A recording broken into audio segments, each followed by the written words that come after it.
ದಶಕಗಳಿಂದ ವಾಸವಾಗಿದ್ರೂ ನಮಗೆ ಮೂಲಭೂತ ಸೌಕರ್ಯದ ಕೊರತೆ ಎದುರಾಗಿದ್ದು ಅದನ್ನು ನೀಡುವಲ್ಲಿ ಜಿಲ್ಲಾಡಳಿತ ಮತ್ತು ನಗರಸಭೆ ವಿಫಲವಾಗಿದೆ ಎಂದು ಆರೋಪಿಸಿ ಸ್ಥಳೀಯ ನಾಗರಿಕರು ಪ್ರತಿಭಟನೆ ನಡೆಸಿದ್ರು. ಹಾಸನ ನಗರದ ಸಿದ್ದಯ್ಯ ನಗರದಲ್ಲಿ ವಾಸವಾಗಿರುವ 16 ಕುಟುಂಬಗಳು ಮತ್ತು ಅವರ ಸದಸ್ಯರು ಇಂದು ಜಿಲ್ಲಾಡಳಿತ ಮತ್ತು ನಗರಸಭೆ ವಿರುದ್ಧ ಪ್ರತಿಭಟನೆ ನಡೆಸಿದ್ರು.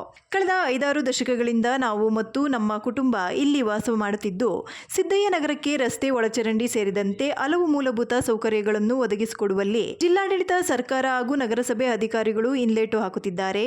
ಬಡಾವಣೆಯಲ್ಲಿ ಸಾಕಷ್ಟು ಮಂದಿ ಪರಿಶಿಷ್ಟ ಜಾತಿ ಮತ್ತು ಪರಿಶಿಷ್ಟ ಪಂಗಡದ ಕುಟುಂಬ ವಾಸವಾಗಿದ್ದು ಕೇವಲ ಚುನಾವಣಾ ಸಂದರ್ಭದಲ್ಲಿ ಮಾತ್ರ ಭೇಟಿ, ಹಲವು ಭರವಸೆಗಳನ್ನು ಕೊಡುವಂತಹ ಜನಪ್ರತಿನಿಧಿಗಳು ಈಗ ಭರವಸೆಗಳನ್ನು ಈಡೇರಿಸುವಲ್ಲಿ ಮೀನಾಮೇಷ ಎಣಿಸುತ್ತಿದ್ದಾರೆ. ರಸ್ತೆಯ ನಿರ್ಮಾಣಕ್ಕಾಗಿ ನೀಡಿದ ಮನೆಯನ್ನು ಮತ್ತು ಅಕ್ರಮವಾಗಿ ಪುನರ್ ನಿರ್ಮಾಣ ಮಾಡಲು ಗಂಗಾಧರ್ ಎಂಬುವರು ಮುಂದಾಗಿದ್ದು, ದಯಮಾಡಿ ಕೂಡಲೇ ಅಕ್ರಮ ಮನೆಯಲ್ಲಿ ಮಾನವನ ತೆರವುಗೊಳಿಸಬೇಕು ಮತ್ತು ಇಲ್ಲಿ ಹಾದು ಹೋಗುತ್ತಿರುವ ರಾಷ್ಟ್ರೀಯ ಹೆದ್ದಾರಿ ರಸ್ತೆಯನ್ನು ಈ ಭಾಗದಲ್ಲಿಯೇ ನಿರ್ಮಾಣ ಮಾಡುವ ಮೂಲಕ ಸೌಕರ್ಯಗಳನ್ನು ಒದಗಿಸಿಕೊಡಬೇಕು ಎಂದು ಆಗ್ರಹಿಸಿದರು. ಸರ್, ಇದೇ ಅಂಬೇಡ್ಕರ್ ನಗರದಲ್ಲಿ ಸರಿಸುಮಾರು ಒಂದು 40 ವರ್ಷದಿಂದ ನಾವು ಇಲ್ಲಿ ವಾಸ ಮಾಡ್ತಾ ಇದ್ದೀವಿ.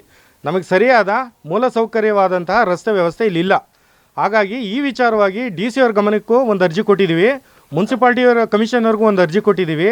DC ಅವರು ಕೂಡ 1 ಮಿನಿಟ್ ಹಾಕಿ ಕೊಟ್ಟಿದ್ದಾರೆ ನಮಗೆ. ಕಮಿಷನರ್ ಕರೆಸಿ ಇದನ್ನು ಸ್ಪಾಟ್ ಇನ್ಸ್ಪೆಕ್ಷನ್ ಮಾಡಿ ಗಮನ ಹರಿಸಿ ಅಂತೇಳಿ. DC ಅವ್ರು ಕೊಟ್ಟಂಥ ಆದೇಶಕ್ಕೂ ಕೂಡ ಕಮಿಷನರ್ ಕವಡೆ ಕಿಮ್ಮತ್ತು ಇದರಲ್ಲಿ ನಮಗೆ ರೆಸ್ಪಾನ್ಸ್ ಮಾಡ್ತಾ ಇಲ್ಲ. ಅಧ್ಯಕ್ಷರನ್ನು ಕೂಡ ಮೀಟ್ ಮಾಡಿದ್ರು ಕೂಡ ನಾಳೆ ನಾಳೆ ನಾಳೆ ನಾಳೆ ಅಂತಲೇ ಹೇಳ್ತಾ ಬರ್ತಾ ಇದ್ದಾರೆ. ಇದು ಎಲ್ಲ ನಾವು ಒಂದು 100-150 ಜನ ಇಲ್ಲಿದ್ದೀವಿ. ನಮ್ಗೆಲ್ರಿಗೂ ಭಾರಿ ತೊಂದರೆ ಆಗ್ತಾ ಇದೆ. ರಸ್ತೆ ಇಲ್ಲದೆ ತೊಂದರೆ ಆಗ್ತಾ ಇದೆ. ಇವತ್ತು ಇದೇ ನಗರದಲ್ಲಿ ಒಂದು ಸಾವು ಕೂಡ ಆಗಿದೆ. ಸುತ್ತಿ ಬಳಸಿ ಹೋಗೋವಂಥ ಕೆಲಸ ಆಗಿದೆ. ಮತ್ತು ಇದೇ ರಸ್ತೆ ಪಕ್ಕದಲ್ಲಿ ಒಂದು ಸಮುದಾಯ ಭವನವೂ ಇದೆ. ಸಮುದಾಯ ಭವನಕ್ಕೂ ಕೂಡ ಅದನ್ನು ಉನ್ನತೀಕರಣ ಮಾಡೋಂಥ ವ್ಯವಸ್ಥೆ ಆಗಿಲ್ಲ.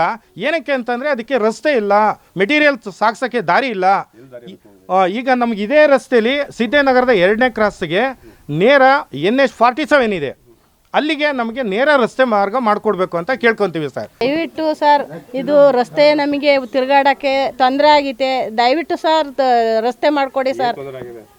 ತಿರುಗಾಡೋಕ್ಕೆ, ಓಡಾಡೋಕ್ಕೆ ಒಂದು ಆಟೋ ಬರಲ್ಲ. ಏನೇ ಕಷ್ಟ ಆದ್ರೂ, ಒಂದು ಸಾವಾದ್ರೂ ತಗೋಗೋಕ್ಕಾಗಲ್ಲ ಸರ್. ದಯವಿಟ್ಟು ಕಳಕಳಿಯಿಂದ ಬೇಡ್ಕೊಳ್ತಾ ಇದ್ದೀವಿ, ರಸ್ತೆ ಮಾಡಿಕೊಡಿ ಸರ್. ಸರ್, ಏನೇ ಕಷ್ಟ ಆದ್ರೂ ಇಲ್ಲಿ ರೋಡಲ್ಲಿ ಓಡಾಡೋಕ್ಕೆ ಆಯ್ತಾ ಇಲ್ಲ ಸರ್. ಇವಾಗ ಒಂದು ವಯಸ್ಸಾದ್ರೆ ಕರ್ಕೊಂಡು ಹೋಗ್ಬೇಕು ಅಂದ್ರೂ ಆಗಲ್ಲ ಸರ್. ಇವತ್ತು ಸಾವಾಗಿದೆ, ಹೋಗೋಕ್ಕಾಗಲ್ಲ ಸರ್. ಇಲ್ಲಿ ಆ ಥರ ಆಗಿದೆ. ಈಗ ದೇವರ ಇದೊಂದು ಮನೆನ ಮಾಡಿಕೊಟ್ಬಿಡಿ ಸರ್.